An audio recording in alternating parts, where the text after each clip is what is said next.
নমস্কার, রাধে রাধে, জয় গোপাল। আজকের দিনটা হচ্ছে মাঘী পূর্ণিমার। আর মাঘী পূর্ণিমার এই শুভ দিনে আমি আমার সোনা বাবানদেরকে সুন্দর করে সাজিয়ে দিয়েছি ফুলমালা দিয়ে, আর সুন্দর পোশাকও পরিয়ে দিয়েছি। তবে আজ কোনো রকম ভোগ বানিয়ে নিবেদন করতে পারিনি। ওই কেনা ফল আর চকলেট দিয়েই পুজোটা সেরে ফেলেছি।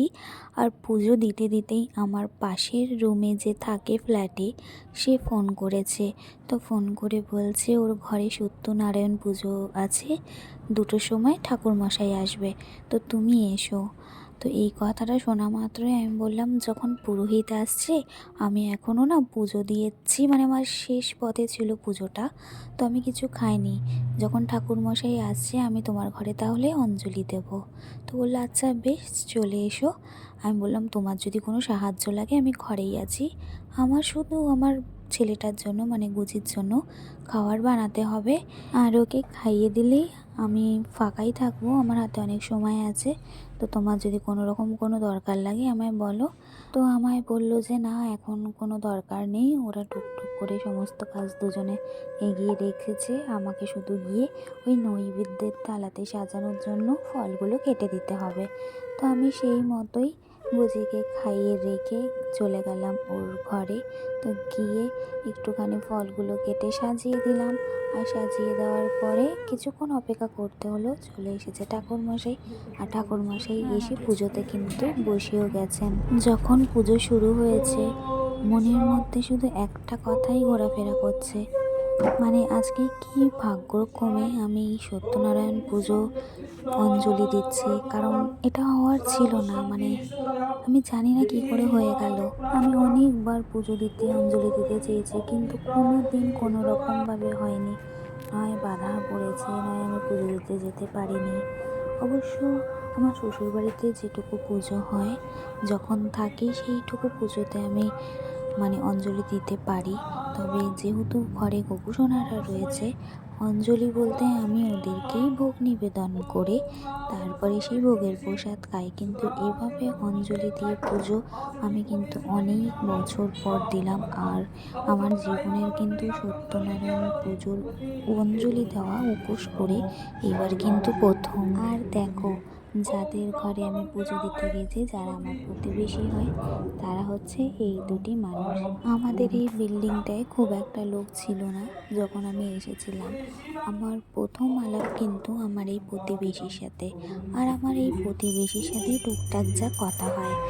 তো দেখো, এখানে কিন্তু খুব সুন্দরভাবে ঠাকুরমশাই পুজো করছেন। সত্যি বলতে মন পুরো একদম মুগ্ধ হয়ে যাচ্ছে। তো অনেকক্ষণ পুজো হওয়ার পরে এবার হচ্ছে অঞ্জলি দেবার পালা। তিরিটিহারিণী কনককুণ্ডলা তেরবন হিরণময় মধুপ শঙ্খ চক্র গদাবদ্ধ চতুর্ভুজাকায় নারায়ণ ভগবান পূজাবতারে শ্রীকৃষ্ণ ভগবান আমাকে শঙ্কর পুজো আবার কত চলবে আচ্ছা হ্যাঁ কিছু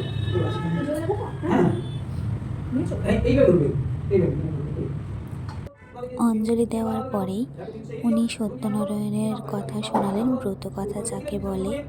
তো খুব সুন্দরভাবে সত্যনারায়ণের ব্রত কথাটা শোনালেন। হয়তো আমি এখানে কিছু কিছু কথা ভুল বলে থাকতে পারি, কারণ আমি প্রথমবার সত্যনারায়ণের পুজো সামনে থেকে দেখলাম আর অঞ্জলি দিলাম উপোস করে, তাই কিছু ভুল ত্রুটি বলে থাকলে আগে থেকেই আমি ক্ষমা চেয়ে নিলাম। আর এখানে এবার হচ্ছে আরতি। তো আরতির এই মুহূর্তটা খুব সুন্দর ছিল। তো যা পুজো মানে যতটুকু উনি পুজো করেছেন, যতটা সময় ধরে এত সুন্দরভাবে পুজোটা করেছেন না, মনটা একদম ভালো হয়ে যাওয়ার মতো, মুগ্ধ হয়ে যাওয়ার মতো। তো এই আরতির তাপ নিয়ে আমি আবার সোনা ছেলেটাকে, আমার বাবানকে একটু তাপটা দিয়ে দিলাম। এই যে পুজো কিন্তু এখন প্রায় সম্পূর্ণর দিকে। আর এখানে ঠাকুরমশাই ওই যে হরিলুট হয় বাতাসা, তো সেটা লুট দিলেন, তো আমরা আবার সেটা কুড়িয়ে নিলাম। তারপরে এখানে চরণামৃতকে পুজো মানে উপোসটাকে ভঙ্গ করলাম। এখানে ঠাকুরমশাই পুজো সম্পূর্ণ করে ঘরটাকে নাড়িয়ে তার নারায়ণ শিলাটাকে তুলে নিলেন। তারপরে আমি খানিকটা সময় আমার প্রতিবেশীর ঘরেই ছিলাম, তার হাতে হাতে ফল, চাল, তারপরে আরও অনেক কিছু ছিল, মিষ্টি। তো সেগুলোকে একটু আলাদা করে ওর সাহায্য করে দিলাম।